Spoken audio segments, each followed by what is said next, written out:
Сәлем қыздар, мен сендерге бүгін сердечко пирогтың жасалу жолын ұсынбақшымын. Қарасаңыздар, өте әдемі піскен, арасы толықтай сіздерде жасап көрулеріңізге болады. Қалай жасалу жолын видеоның соңына дейін қараңыздар. Бізге қажетті заттар: 3 жұмыртқа, шекер, сүт, сұйық май, ұн және осындай бояу және қамыр қопсытқыш. Бояуды біз пирогымыздың бетін әсемдеу үшін пайдаланатын боламыз. Алдымен ыдысымызға 3 жұмыртқаны салып, үстіне қантымызды салып, екеуін аппақ болып ағарғанша араластыратын боламыз.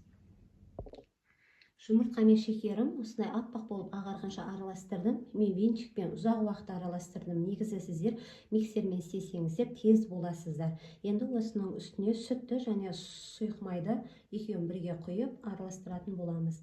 Мен әрбір масалқылардың өлшемдерін видеоның соңына жазып кететін боламын.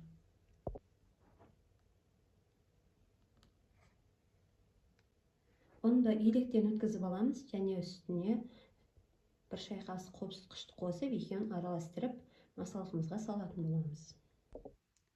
Ұнымызды масалқыға бірден барлығын салмаймыз, 2 бөліп, 3 бөліп қана жайлап салып араластырып отырамыз. Бірден салып, жақсы араласпай, арасы түйіршік болып қалуы мүмкін. Менің қамырым смесім дайын. Енді осыдан кішкене ғана пилайға құйып аламыз, оған бояу қосып, пирогымыздың бетін әсемдейтін боламыз. Ал мен смесімді осындай формаға құйып алдым. Форманың астына міндетті түрде пергамент қағазын салыңыздар, болмаса жабыс қалуы мүмкін. Біздің салмамыз, смесіміз, яғни қою емес, осындай сұйықтау болып келеді. Және осы жаңа сместен бөліп алған қамырыма бояу қосып, осындай бәрін бір келкі араластырып алдым. Енді осыны кішкене пирогымыздың бетіне құйып шығатын боламын. Және оны міндетті түрде мынандай таяқшамен узорлап шығамын. Әрбір кішкентай қасықпен қызыл бояу салынған смесімізден аламыз да, жайлап қана құйып шығатын боламыз. Барлығын толтырып, бірден көп құймаңыздар. Арасы кішкене алшақтау болсын, бір-біріне Міне осылай барлығын құйып алдым.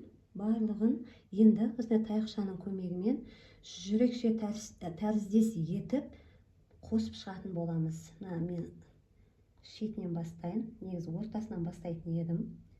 Осылай да жасап көрейін. Барлығын қосып шығамыз.